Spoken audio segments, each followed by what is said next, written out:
আপনারা যারা Jio, Airtel, Vodafone idea এই সমস্ত সিম ব্যবহার করেন, আপনারা অলরেডি জেনে গেছেন এই রকম এসএমএস কিন্তু অলরেডি আসা শুরু হয়ে গেছে, যেখানে বলা হচ্ছে আপনাকে খুব শীঘ্রই রিচার্জটা করতে হবে। কারণ রিচার্জের দাম প্রায় 20% মতো প্রত্যেকটা সিম কোম্পানিতেই বেড়ে গেছে, বা প্রত্যেকটা সিমেই বেড়ে গেছে।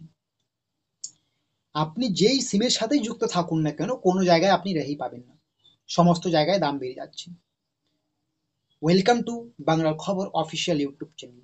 তো আজকে আমরা যেটা আলোচনা করব, সিম কোম্পানিগুলোর এই যে রিচার্জের প্রাইসটা বেড়ে যাচ্ছে, আপনাদের কি করা উচিত। আপনাদের যেটা করা উচিত সেটাই আজকের এই প্রতিবেদনে থাকবে, তাই একদম এ টু জেড দেখবেন। সবার আগে হয়তো আপনারা ভাববেন যে বয়কট করব, এই করব, কোনো লাভ হবে না। আপনি চাইলেই এই যে রিচার্জ প্ল্যানগুলো যেগুলো বেড়ে যাচ্ছে 3 তারিখ এবং 4 তারিখ থেকে, বিভিন্ন সিম কোম্পানি বিভিন্ন রকম ডেট বলা হয়েছে, আপনারা হাজারো হ্যাশট্যাগ ব্যবহার করুন, যাই করুন, এগুলোকে বন্ধ করতে পারবেন না। এগুলো যেটা একবার সিদ্ধান্ত হয়েছে সেটা হবেই, ঠিক আছে। অন্য কোনো জিনিস আপনারা হয়তো বন্ধ করতে পারতেন, কিন্তু এটা পারবেন না। এটা তাদের নিজস্ব বিজনেস, তারা যা সিদ্ধান্ত নেবে সেটাই সঠিক। সাধারণ মানুষ এখানে কোনো কিছু করতে পারবে না।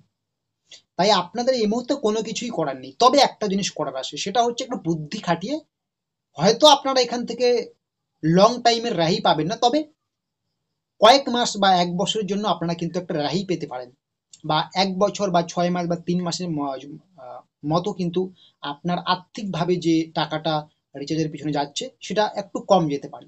কিরকম, সেটাই আলোচনা হচ্ছে। আপনারা এই যে এসএমএসটা দেখতে পাচ্ছেন, এটা মানে কি? এটা মানে এটাই সিম কোম্পানিগুলো বোঝাচ্ছে আপনাদেরকে যে আপনারা চাইলে এই মুহূর্তে একটা বড় লং টাইমে রিচার্জ করে নিন।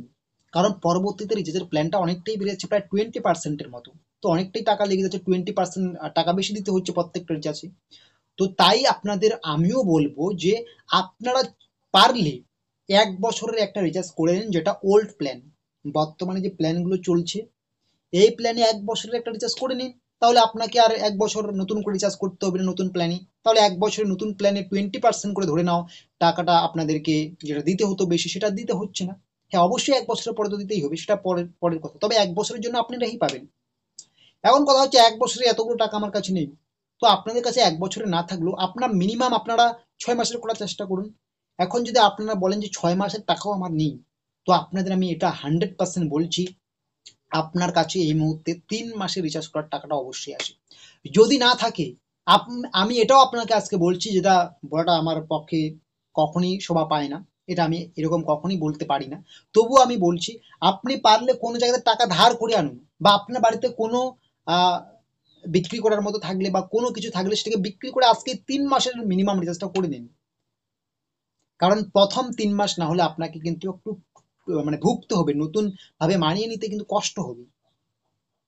তাই পারলে অন্ততপক্ষে 3 মাসের রিচার্জটা করে নিন, যাতে 3 মাস আপনি 20% আপনাকে বেশি দিতে না হয়, 3 মাস আপনি শান্তিভাবে থাকতে পারেন। কারণ যেখানেই যান, যে সিম কোম্পানিতেই যান ভাই, আপনাকে এখন বেশি দিতেই হবে, বিরাট বড় বিজনেস চলছে। তো আপনাদের আমি আরেকবার রিপিট করছি, আপনাদের হাতে এখনো সময় রয়েছে, জিওর ক্ষেত্রে রাত 12টা পর্যন্ত সময় রয়েছে। আপনারা কিন্তু ওল্ড প্ল্যানে কিন্তু একটা লম্বা বা লং টাইমে রিচার্জ মেরে নিন। এয়ারটেল, ভোডা, জিও বা আইডিয়া, যেটাই বলুন না কেন, আপনারা কিন্তু একটা লং টাইমে রিচার্জ মেরে নিন, না হলে কিন্তু আপনাদের পকেট থেকে অনেকটাই টাকা বেশি যাবে। মিনিমাম 3 মাস, 6 মাস বা 1 বছরের জন্য আপনি যদি নিজেকে রেহাই করাতে চান, তো সামনে আজকের রাতে বা কালকের মধ্যে এইটুকু কষ্ট আপনাকে করতে হবে। হয়তো আপনার টাকা ম্যানেজ করতে কষ্ট হচ্ছে, তবে এইটুকু কষ্ট করলে আপনি 1 বছর, 6 মাস, 3 মাস শান্তিতে থাকবেন, আপনাকে বেশি টাকা দিতে হবে না, ঠিক আছে। তো আজকের এই প্রতিবেদনটা আপনাদের ভালো লাগলে অবশ্যই লাইক করবেন, শেয়ার করবেন এবং সাবস্ক্রাইব করবেন।